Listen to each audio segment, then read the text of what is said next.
எங்களை வாழ வைக்கும் தெய்வத்திற்கு எங்களின் அன்பு காணிக்கை.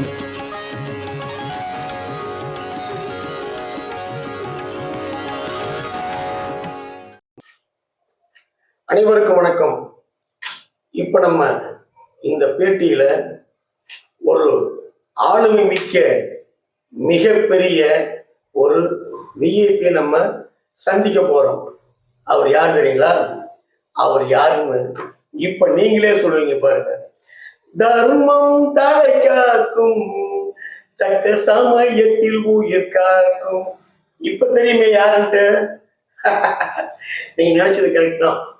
இல்லை என்று சொல்வோருக்கெல்லாம் இல்லை என்று சொல்லாமல் அள்ளி தரக்கூடிய புரட்சி தலைவர் எம்ஜிஆர் அவர்களின் புனித வாரிசு. நாமக்கல்லில் பிறந்து இந்த தரணி முழுவதும் எம்ஜிஆராக பவனி வந்து கொண்டிருக்கும், எம்ஜிஆராக வாழ்ந்து கொண்டிருக்கும், எம்ஜிஆராக அனைவருக்கும் உதவி கொண்டிருக்கும், எம்ஜிஆராக அனைவரது உள்ளங்களில் நிறைந்திருக்கும் அண்ணன் திரு நாமக்கல் எம்ஜிஆர் அவர்களை எம்ஜிஆரும் ASRMP சார்பில் AS ரவிச்சந்திரன் ஆகிய நான் பெருமை கொள்கிறேன்.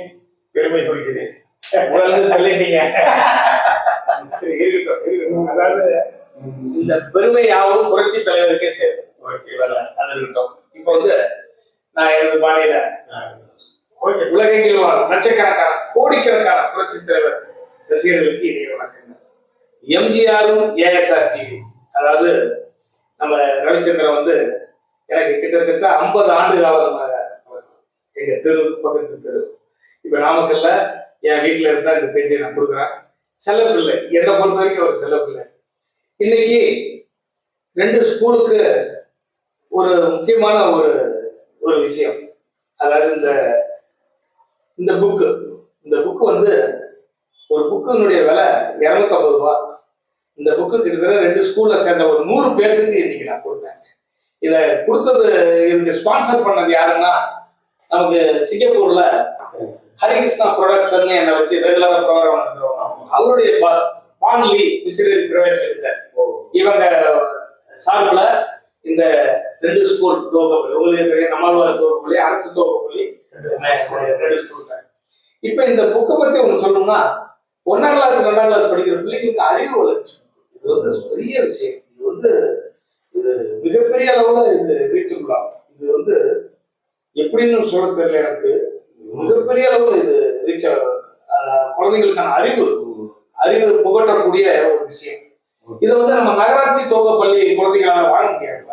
அதனால 250 ரூபாய் கொடுக்கும் போது அவங்களால வாங்க முடியாது.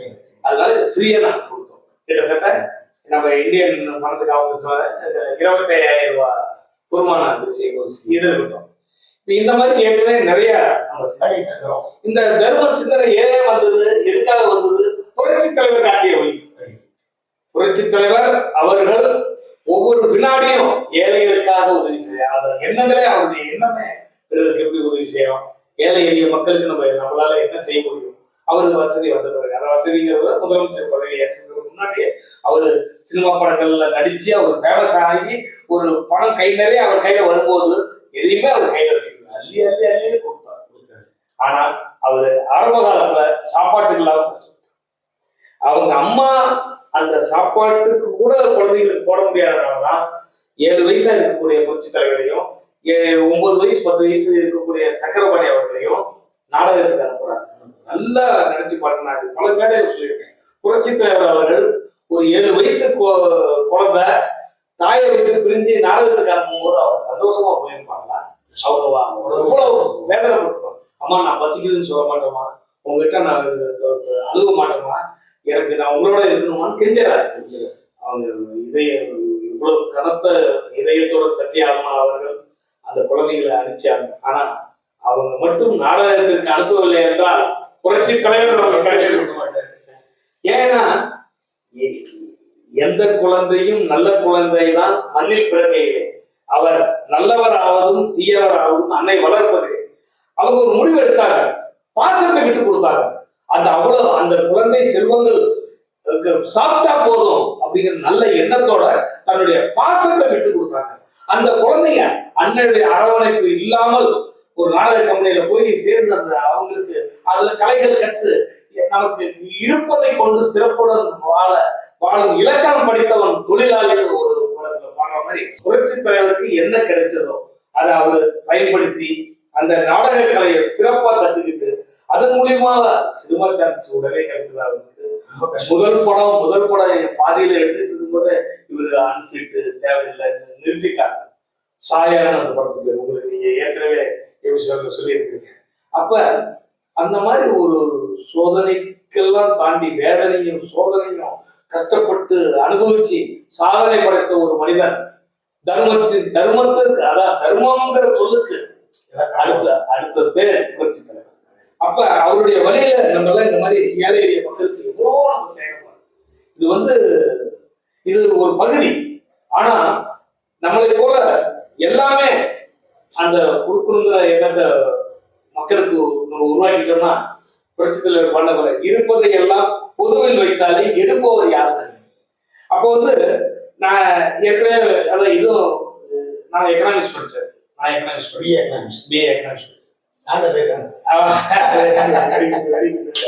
அதாவது எக்கனாமிக்ஸ் படித்ததுனால அந்த சில பொருளாதாரம் ஒரு நாட்டு எப்படி கட்டி காக்கணும் அப்படிங்கிறதான் தெரியும். புரட்சி தலைவர் தன்னுடைய பாட்டிலே பாடியிருப்பாரு, என்ன வளம் இல்லை இந்த திருநாட்டில், ஏன் கையை ஏந்த வேண்டும் வெளிநாட்டில், ஒழுங்காய் பாடுபடு வயல் காட்டில், உயரும் உண்மதிப்பு அயல் நாட்டில். எப்படிப்பட்ட வரிகள் தெரியுமா? அது எந்த ஒரு நாளுமே மூலதன கச்சா பொருட்கள் நம்ம நாட்டுல மகனீசே, இரும்பு, மைக்கா, தங்க, தாத்தி எல்லாமே கிடைக்குது. ஆனா நம்ம உதாரணமா இரும்பையே எடுத்துக்கோங்க. இரும்பு தாழ்வு நம்ம ஜப்பான் நாட்டுக்கு ஏற்றுமதி பண்றோம்னு வச்சுக்கோங்க. 1 கிலோ இரும்பு இன்னைக்கு 50 ரூபான்னு வச்சுக்கோங்க. அவன் அதை 1 கிலோ மிஷினரியா மாத்தி நம்ம கிட்ட 5000 ரூபாய்க்கு இருக்கிறான். அந்த 50 ரூபாய்க்குள்ள ஒரு இருந்த 50,000க்கு மாற்றக்கூடிய 5000 50,000க்கு மாற்றக்கூடிய மிஷினரியா மாற்றக்கூடிய சக்தி இன்றைய இளைஞர்கள் கையில இருக்குது. இததான் அவர் பாடுறார். என்ன வளம் இல்லை இந்த திருநாட்டில், ஏன் கையை ஏந்த வேண்டும் வெளிநாட்டில், நீ ஒழுங்கா உன்னுடைய செயலை செய், தானா இந்த நம்ம நாடு வளர்ச்சி. அவரு சொன்ன கருத்துக்கள்ல அதான் அது தர்மத்தோட சொன்னதுனாலதான் அவர் இறந்து இத்தனை ஆண்டுகளுக்கு அப்புறம் அவர் நிற்கிறார். தமிழ்நாட்டினுடைய தலைவர்கள் எவ்வளவு பேர் நல்லவங்க இருக்கிறாங்க. நம்ம எல்லாத்தையும் சொல்ல சில பேரை சொல்லலாம். பெருந்தலைவர் காமராஜர், இந்த வகை கக்கன், இன்னும் சொல்ல போனா பேரறிஞர் அண்ணா, இந்த மாதிரி எவ்வளவோ தலைவர்கள் இருக்கிறாங்க. ஆனா புரட்சி தலைவரை மட்டும் வெளிநாடுகள்ல இவ்வளவு பேர் கொண்டாடுறாங்க அப்படின்னு சொன்னா அதுக்கு என்ன முக்கிய காரணம்? புரட்சி தலைவருடைய தர்மம். அந்த தர்மம் தான் தலைகாட்டுங்கிற மாதிரி தர்மம் நீங்க பாண்டையில எடுத்தோம்னா தர்மம் தலைகாட்டும், தக்க சமயத்தில் உயிர் காக்கணும். அந்த மாதிரி புரட்சி தலைவருடைய தர்ம சிந்தனைய நம்ம மக்கள் மத்தியில எல்லாம் கொண்டு போய் சேர்த்துட்டோம்னா நம்ம சமதர்ம சமுதாயம் படைக்கலாம். நான் புரட்சி தலைவர் வழியில் சமதர்ம சமுதாயம் படைப்போம் தான் நான் நாடக மந்திரமா நான் சொல்லிட்டு இருக்கேன். சில பேர் கேட்கலாம், சமதர்மம் சமுதாயம் என்ன, புரட்சி தலைவர் வழின்னா என்னங்கிறான். தர்மம் தான். தர்மத்தின் வழியில செயல்படு, எல்லாரையும் மதித்து நட. எனக்கு சொன்ன இனிய உலகாத இன்னாத கூட கடியிருப்ப காய்க்க வந்துட்டு நல்ல சொற்கள் இருக்கும்போது எதுக்கு தீய சொற்கள் பயன்படுத்துற? அப்ப அந்த மாதிரி நல்ல தர்ம சிந்தனை இருக்கும்போது எதுக்கு கெட்ட எண்ணத்தை உருவாக்குற? நீ எதை நீ சிற்றின்பம்னு சொல்றாரு திருவள்ளுவர், நீ அதெல்லாம் பெருசா நீ நினைக்கிற. போதைக்கு அடிமையாக கூடாதுன்னு தைரியமாக சொல்லி மனிதன் தானா கேட்டார். அந்த வார்த்தை ஏன் என்ற கேள்வி கேட்காமல் வாழ்க்கை இல்லை. அப்ப போதையை ஒழிக்கிறதுங்கிறதுல புரட்சி தலைவர் எப்படி இருந்தாருங்கிறது அவருடைய படங்கள்ல அவரு போதை பொருட்களை பயன்படுத்தாத மாதிரிதான் அவர் வாழ்நாள் புறம் நினைச்சு கொடுத்தார். அப்ப அவர் வாழ்க்கையில ஒரு சமுதாயம் எப்படி வளர வேண்டும், ஒரு சமுதாய மக்கள் எப்படி இருக்க வேண்டும், சுய ஒழுக்கத்தோடு மனிதனை புரட்சி தலைவர் அவர்கள் அவர் விதைச்சிட்டு போனார். அதனுடைய கொள்கையில நம்ம இருக்கிறோம். இன்னைக்கு சமுதாயம் புரட்சி தலைவர் வழியை பின்பற்றினால் நீதிமன்றங்கள் தேவை இருக்காது, காவல் நிலையங்கள் தேவை இருக்காது. ஏன் ஒரு நாட்டுக்கு ராணுவமே தேவைப்படாது. ராணுவத்துக்கு 8,000 கோடி நம்ம செலவு பண்ணிட்டு இருக்கிறோம். ஆனா நல்லா நினைச்சு பாருங்க, எல்லாமே மக்கள் நம்ம தோன்றி மறைகிற வாழ்க்கை. ஒரு தடவை தோன்றோம், ஒரு தடவை மறைகிறோம். இடைப்பட்ட வாழ்க்கை யாராவது இங்க 1000 வருஷம் இருக்கிறவங்க சொல்லுங்க மாட்டோம் இல்ல. அப்ப ஏன் அடிச்சுக்கணும்? ஏன் இல்லாத ஒரு போதைங்கிற ஒரு மாயை, அந்த போதைங்கிற மாயை விலகணும் அப்படின்னா இவனுக்கு சுய அறிவு வளர வேண்டும். அதற்கு புரட்சி தலைவருடைய நல்ல கருத்துள்ள பாடல்களை அவன் பார்க்கணும், புரட்சி தலைவர் படங்களை பார்க்கணும். புரட்சி தலைவர் திரைப்பட படம் இல்ல, அது பாடம், மக்களுக்கு பாடம். நீங்க வாழ்நாள் பூரா எம்ஜிஆர், ஏஎஸ்ஆர், டிஎம், டிவின்னு பேர புரட்சி தலைவரை பத்தி மட்டும் சொல்லிட்டு இருக்கிறீங்கல்ல. என்ன ஒரு மற்றவங்க எல்லாம் காசு சம்பாதிக்கணுங்கிற ஆசையில எவ்வளவோ விஷயங்களை போட்டு பார்த்துட்டு இருக்கிறாங்க. நீங்க பாருங்க, அதுக்கெல்லாம் அடிப்படையாம எவ்வளவோ வாய்ப்புகள் உங்களுக்கு கிடைச்சாலும் நான் பிறரை பற்றி புகழ்ந்து பேச மாட்டேன், இந்த கண்ணை முடிக்கிறது காலை பிடிக்கிறது வாய், இந்த குழந்தை படம் மாதிரி புரட்சி தலைவரை பற்றி மட்டும்தான் சிந்திப்பேன், புரட்சி தலைவரை பற்றி மட்டும்தான் பேசுவேன், புரட்சி தலைவரை பற்றி மட்டும்தான் கேட்பேன் அப்படிங்கிற மாதிரி எல்லாம் புரட்சி தலைவர். அதனாலதான் நான் எனக்கு பல வேலைகள் இருக்குன்னு உங்களுக்கு தெரியும். உங்களுக்கு மட்டும் நான் எம்ஜிஆர், ஏஎஸ்ஆர்டி, ஏடிவி மாதிரி இப்ப கூட இப்பயே ரசிகர்களா ஒன்று சொல்லிக்கிறேன். அவரு சப்ஸ்கிரைப் பண்ணுது நிறைய, அவருக்கு எண்ணிக்கை வரும். ஏதோ யூடியூப் மூலியமா அவருக்கு கொஞ்சம் வருமானம் வந்தா அவரும் இல்லாதவங்க செய்வார். ஏழை எளிய மக்களுக்கு அள்ளி கொடுங்க. அந்த எல்லாமே நீங்க பக்கத்தால எங்க இருந்தாலும் புரிஞ்ச ரசிகர்களுக்கு ஒரு வேண்டுகோள். இப்ப நான் பாருங்க, இன்னைக்கு ஒரு 25,000 ரூபாய் செலவுல புக்கு கொடுங்க. அதே போலவே பிறருக்காகவும் நம்ம செய்யணுங்கிற நல்ல எண்ணத்தை கொண்டு வாங்க. ஏழை எளிய மக்களுக்கு நல்லா உதவுங்கன்னு இந்த எம்ஜிஆர், ஏஎஸ்ஆர்டில இந்த நேரத்துல உங்ககிட்ட தாழ்மையோட கேட்டுக்கிறேன். சரி சார், இப்ப நீங்க சொன்னீங்க, இப்ப புரட்சி தலைவருடைய படம் பார்த்தீங்க, அவர் மாதிரியே வாழ்ந்துகிட்டு இருக்கிறீங்க. அவரு கிட்டத்தட்ட 100% புரட்சி தலைவராகவே இப்ப தெரியுறீங்க கண்ணுக்கு. இது நான் மட்டும் இல்லை, எனக்கு வர ஃபோன் கால் மேக்ஸிமம் பார்த்தீங்கன்னா தலைவரை பற்றி பேசுவாங்க. பேசிட்டு எம்ஜிஆர், ஏஎஸ்ஆர்டி நம்ம பேசுறதுக்கு பதிலாக பரவாயில்ல, நல்லா பண்றீங்க முடியும்னு கேட்டு ஒவ்வொருத்தரும், சார் நீங்க நாமக்கல் பேர் பார்த்துருக்கிறீங்களா, அவர் பேசியிருக்கிறீங்களா சார், ஒரு நாள் டைம் இருந்தா சொல்லுங்க, அவர்கிட்ட நீங்க கேளுங்க, நாங்கள் நேரில் அவரை பார்க்குறோம் அப்படின்னு சொல்ற அளவுக்கு உங்க மேல. ஏன்னா இதான் நான் உங்கள்கிட்ட இப்ப அடிக்கடி உங்களை சொல்ல முடியாது இதெல்லாம். இப்ப கூட சார் வெளியில நின்று பேசி உள்ள வரும்போது நம்ம ஏற்கனவே ஒரு பொங்கல் டைம் ஒரு பேட்டி கொடுத்தீங்களே, அதை இன்னைக்கு ஒருத்தர் பார்த்துட்டு அவ்வளவு பிரமாதமா இருக்கிறாரு. ஏன்னா எம்ஜிஆர் உட்காந்து நீங்க உட்கார்ந்து இருக்கிறீங்க, பார்க்கறதுக்கு அவ்வளவு அருமையா இருக்குதுன்னு எல்லாம் இது பண்றாங்க. புரட்சித்துல இருக்கதான் செய்யணும். ஆமா சார், இல்ல நான் சொல்றது என்னன்னா, இப்படி அதே மாதிரி நீங்க புரட்சி தலைவருடைய கெட்டப் போட்டா ஓகே, புரட்சி தலைவர் மாதிரி பர்ஃபார்மன்ஸ் வெளிநாடுகள்ல போய் டான்ஸ் பண்றீங்க, லட்சக்கணக்கான ரசிகர்களை மனசுல சந்தோஷப்படுத்துறீங்க. எல்லாத்துக்கும் மீறி இப்ப சொன்னீங்களே, என்னோட எபிசோட்ல ஆரம்பத்தோட நோக்கமே தர்மம் தலைக்காக்கும், தக்க சமயத்தில் உயிர் காக்கும், எல்லாருமே புரட்சி தலைவர் மாதிரி தர்மம் செய்யுங்க அப்படின்னு சொல்றீங்க. சினிமாவை பொறுத்த வரைக்கும் எம்ஜிஆர் மாதிரி வரணும், உச்சபட்ச நடிகரா வரணும்னு ஆசைப்படுறாங்க. அரசியலை பொறுத்த வரைக்கும் எம்ஜிஆர் மாதிரி ஆட்சி கொடுக்கணும், அந்த இடத்துக்கு வரணும்னு பிரியப்படுறாங்க.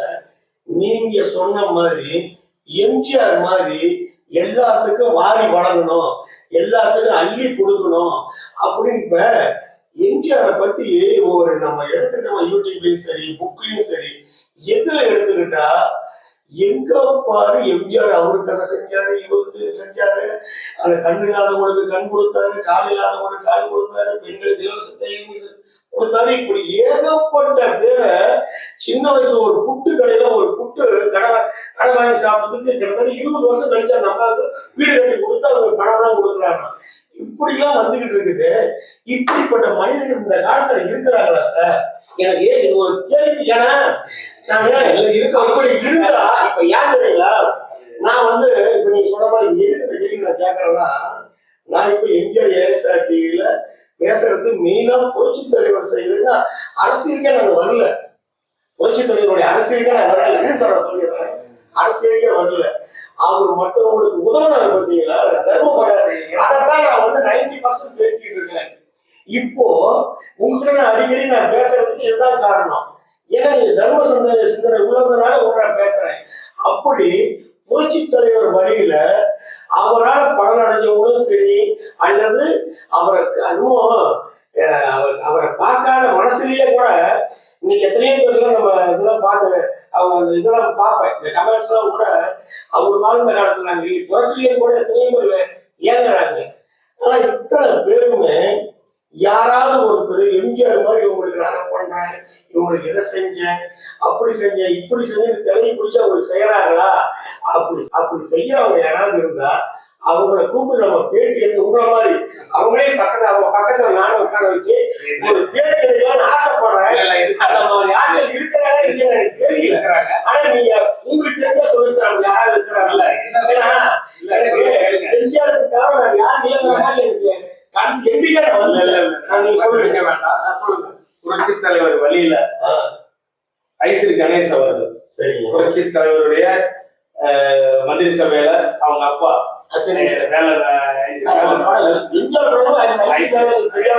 அவருடைய மகன் வந்து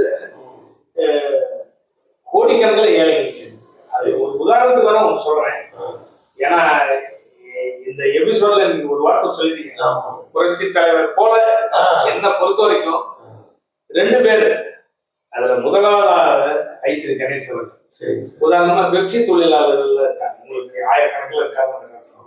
அவர்களுக்காகவே 800 படுக்கை அறைகள் கொண்ட ஒரு ஹாஸ்பிட்டல் கட்டி அவங்களுக்கு ஃப்ரீயா இன்னைக்கு வரைக்கும் ட்ரீட்மெண்ட் பண்ணிட்டு இருக்காரு ஐஸ்வரி கணேஷ். அதே போலவே நானும் தெரியும், மக்கள் தெரியும். சைதை துரசாமி கேள்விப்பட்டிருக்கீங்க. சைதையார் அவர்கள் மனிதநேய அறக்கட்டளை மூலியமாக ஆயிரக்கணக்கான பேர்த்த IPS IAS அதிகாரிகளாக. இந்த மாதிரி இன்னும் நான் பேர் சொல்லேன்னு மற்றவங்க வருத்தப்பட வேண்டாம். இந்த மாதிரி இருக்கிறாங்க. இப்ப எனக்கு சிங்கப்பூர்ல எனக்கு ப்ரோக்ராம் கொடுக்குறவங்களே ஹரிகிருஷ்ணா ப்ரொடக்ஷன் வந்து அவங்களும் நான் சொன்னேன் பான்லி மிஷினரி வருஷத்துக்கு 5 லட்சம் ரூபாய்க்கு வேலைகள் செய்யணும். புரிஞ்சுக்கணும். இதெல்லாம் வந்து ஏன் இது சொல்றோம்னா, ஹரிகிருஷ்ணா ப்ரொடக்ஷன் என்னை வச்சு ப்ரோக்ராம் போடுறாங்க. அந்த வருமானத்தை அவங்க வச்சுக்கிறது இல்லை, கூட சேர்த்து போட்டு பணத்தை அனுப்புறாங்க. வருஷம் 1000 பேருக்கு சேலையும் 1000 பேருக்கு சாப்பாடு போடுறோம். இதெல்லாம் பாருங்க. இந்த ஏன் நான் சொல்றேன், யாரையும் நான் மிகைப்படுத்தியோ முகஸ்துதிக்கோசரம் சொல்றேன். ஐஸ்வரி கணேஷ் அவர்கள் மிகப்பெரிய அளவுல ஏழை எளிய மக்களுக்கு செஞ்சிட்டு இருக்கிறது மட்டுமல்ல, அவருடைய கல்லூரியிலையும் ஏழை மக்களுக்கு பல பேருக்கு இலவசமாகவே அவர் சொல்லிட்டாங்க. நீங்க இதெல்லாம் பெரிய லட்சக்கணக்கான ஃபீஸ் வேண்டாம்னு சொன்னதை நானே பார்த்தேன். அதனால இது நீங்க அந்த அந்த புரட்சி தலைவருடைய என்னை பொறுத்த வரைக்கும் புரட்சி தலைவருடைய வழித்தோன்றல்கள்ல நமது சைதையார் அவர்களும் ஐஸ்வரி கணேஷ் அவர்களும் முன்னிலை. அப்புறம் புரட்சி தலைவர் தீவிர பக்தர் நமது லண்டன்ல டெப்டி மேயரா இருக்கார் அப்பு தாமோதரம் சார். நீங்க சாதாரண நினைக்காதீங்க, லண்டன் வாழ் தமிழர்கள் மட்டுமில்ல, இங்க கேட்க நகர் வளர்ந்த இடம். அவரு லட்சக்கணக்கில் ஏழை எளிய மக்களுக்கு பண்ணிட்டு இருக்கிறார். அவருடைய அம்மா இப்ப இறந்துட்டாங்க. அவருடைய அம்மா வந்து எம்ஜிஆர் கூட நெருங்கின அவங்க நேருக்கு நேரம் பார்த்து பல கேட்க நகர்ல அதிமுக வளர்ந்ததுன்னு சரோஜினி சீனிவாசன் அவங்க பேரு. அவங்க இறந்துட்டாங்க. இறந்த அந்த நினைவு தினத்துக்கு ஒவ்வொரு வருஷமும் 1000 பேருக்கு சேலை கொடுத்து 1000 பேருக்கு சாப்பாடு கொடுத்து இன்னைக்கு அது பண்ணிட்டு இருக்காங்க. லண்டன்ல நீங்க போய் எம்ஜிஆர் ரசிகர்னு சொல்லிட்டா போதும், அத்தனை உதவி செய்யறாரு. அவர் அங்க போய் 30 ஆண்டுகளுக்கு மேல ஆகுது. அங்க எலெக்ஷன்ல நின்று டெப்டி மேயர் ஆயிருக்காருன்னா பாருங்க. அந்த மாதிரி எம்ஜிஆர் ரசிகர்கள் வந்து வெளிநாட்டிலேயே தன்னுடைய திறமைகளை காட்டுறாங்க. அது என்ன பொறுத்த வரைக்கும் அது 3 பேருக்கு உதாரணமா சொல்லியிருக்கேன். நீங்க அந்த மாதிரி வருவார்கள். இன்னும் புரட்சிகர ரசிகர்கள் நிறைய செய்வாங்க. அது குறிப்பா எம்ஜிஆர் ஏஎஸ்ஆர் டிவில இருக்கு. எம்ஜிஆர் தவிர வேற யாரை பத்தி நீங்க பேசுறது இல்லையா? சரிய விஷயம் இல்ல இது. நீங்க பத்தி பேசுறேன், பக்தரை பத்தி பேச தயாரா இருக்கேன் சார். அதனால புரட்சி தலைவருடைய இதுல அவரு நீங்க நான் சொன்ன ஆட்கள் கிட்ட நீங்க பேட்டி எடுக்கிறது கொஞ்சம் கஷ்டமான விஷயம். ஏன்னா ரொம்ப பிஸியா இருக்கிறவங்க. பட் அவங்கள இந்த விஷயத்துல நினைவு கூர்ந்தது காரணம் கூட என்னன்னா, அவங்க எல்லாம் வாழும் எம்ஜிஆர்களா நான் பாக்குறேன். வாழும் எம்ஜிஆர் இவங்கெல்லாம் வந்து புரட்சி தலைவர் பாணியில தர்ம சிந்தனை உள்ளவங்க அத்தனை பேருமே வாழும் எம்ஜிஆர் தான். ஆனா உருவத்துல புரட்சி தலைவர் போல இருக்கலாம். நான் செய்யற சேவைகள் தான் நிக்குது. புரட்சி தலைவர் என்ன சொன்னாரு, எனது காலத்துல மன்றங்கள் நீங்க எல்லாம் வச்சிருப்பீங்க, ஆனா எனது இறந்த பிறகு என்ன எத்தனை பேர் நினைக்கிறீங்களா அப்படின்னு சொன்னாரு பாருங்க. கோடிக்கணக்கான பேர் நினைச்சிட்டு இருக்கோம்ல அந்த தலைவரை.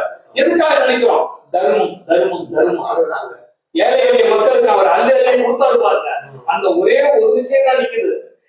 வேற எந்த விஷயமும் நிக்க மாட்டேங்குது. மனசுல புரட்சி தலைவர் நினைச்சோம்னா ஏழைகளுக்கு உதவியவர் அப்படிங்கிறது. அதுதான் இன்னைக்கு இருக்கிற அரசியல்வாதிகள் எல்லாம் அவரை பின்பற்றிட்டோம்னா நல்ல அரசியல் தலைவர் அவங்க கிடைப்பாங்க. பெருந்தலைவர் காமராஜரா எனது தலைவர், அண்ணா பேரறிஞர் அண்ணா வழிகாட்டியும் புரட்சி தலைவர் சொன்னார். எனது தலைவர் காமராஜர், எனக்கு வழிகாட்டி அண்ணா அப்படின்னாரு. தைரியமா சொன்ன மனிதர்.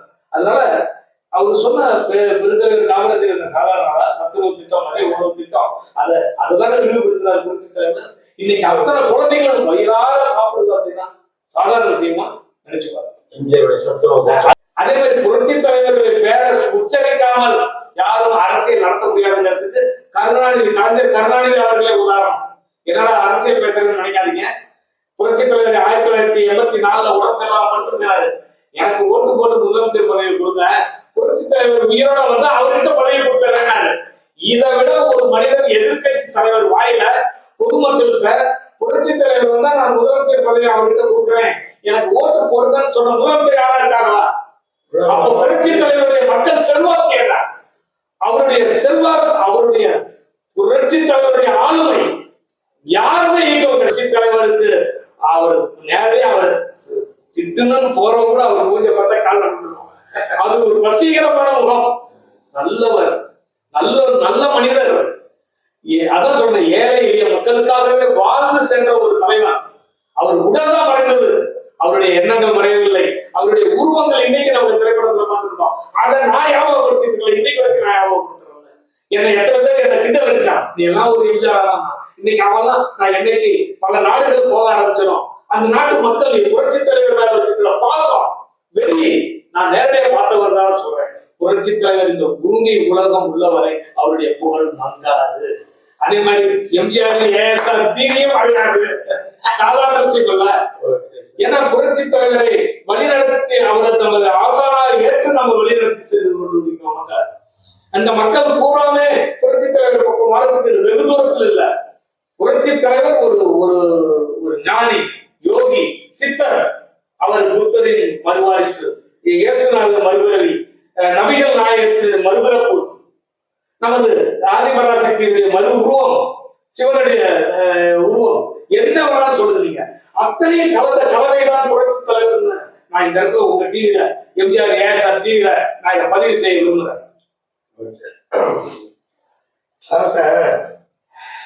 ஒரு வார்த்தை உங்ககிட்ட, அதாவது நீங்க எம்ஜிஆர் கெட்டப் போட்டுருக்கீங்க. எம்ஜிஆர் மாதிரி கெட்டப் போட்டுக்கிட்டு எம்ஜிஆராக வாழ்றவங்களா இருந்தாலும் சரி, எம்ஜிஆர் பேரவை சேனல், எம்ஜிஆர் மன்றத்தை சேர்ந்தவங்களா இருந்தாலும் சரி, எம்ஜிஆர் பேரவை, இந்த உலகங்களும் வாழ் எம்ஜிஆர் பேரவைலாம் வச்சிருக்காங்க, அந்த அவங்களா இருந்தாலும் சரி, இப்படி எல்லாருமே எம்ஜிஆர் எம்ஜிஆர் எம்ஜிஆர்னு சொல்லிக்கிட்டு இருக்கிறவங்க எல்லோருமே ஒரே ஒரு விஷயம், அந்த ஒரு விஷயத்துல அவங்க ஒத்து போகணும் சார். அந்த ஒரு விஷயத்தை என்ன தெரியுங்களா? சொல்லுங்க. விட்டு கொடுக்குறது.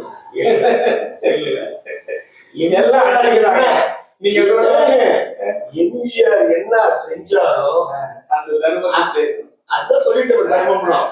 நான் சொல்றது எம்ஜிஆராக வாழ்றவங்க, எம்ஜிஆர் புகழ பாடுறவங்க, எம்ஜிஆரை பத்தி பேசுறவங்க, எம்ஜிஆரை பத்தி நினைக்கிறவங்க, இவங்க எல்லாம் எங்க இருந்தாலும் சரி சார், இந்த உலகத்துல எந்த மூலையில இருந்தாலும் சரி, நீங்க யாரா தெரியுங்களா இருக்கணும்.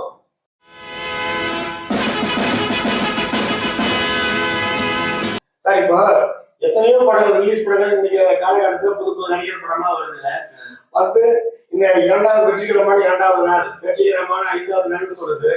ஆனா இன்னைக்கு கிட்டத்தட்ட 50 ஆண்டுகள், 75 வந்த வேய்கடை படம் 50 ஆண்டுகளை கடந்து இன்னைக்கு சென்னை ஆல்பர்ட் தியேட்டர்ல 100 நாள் ஓடுது. மக்கள் கூட்டம் கூட்டமா பார்க்கிறாங்க.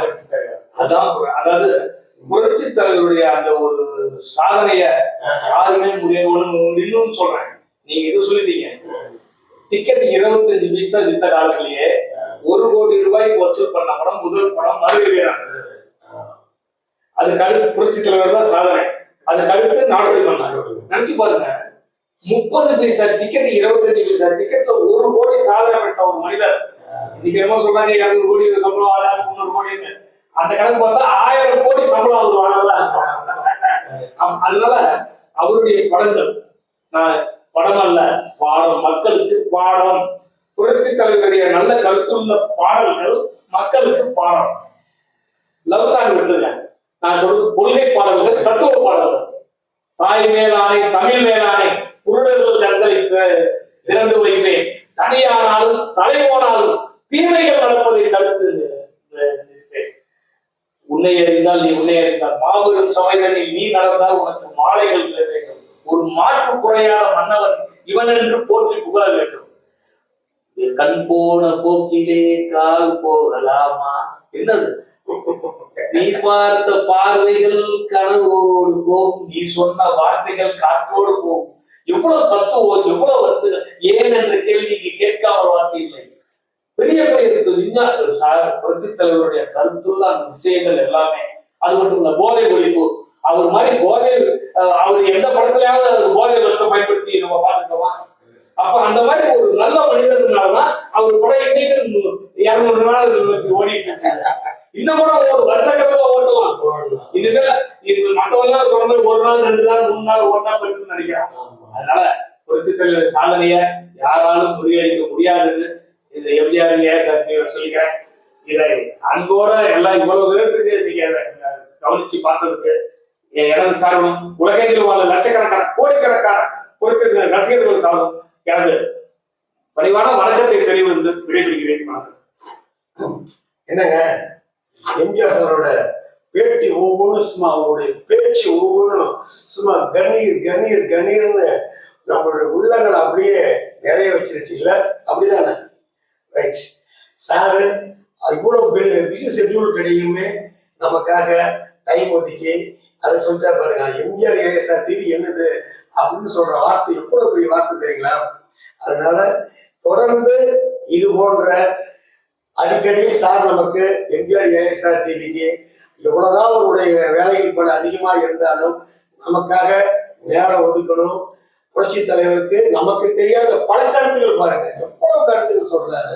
அது சில பேர் நம்மளாம் வந்து ஒரு ப்ரிப்பேர் பண்ணிட்டு இன்னைக்கு இந்த சப்ஜெக்ட் பேசுறோம் இதுதான்ற மாதிரி நம்ம ப்ரிப்பரேஷனோட வருவோம். ஆனா இவர்கிட்ட எதுவுமே நான் சொல்லல.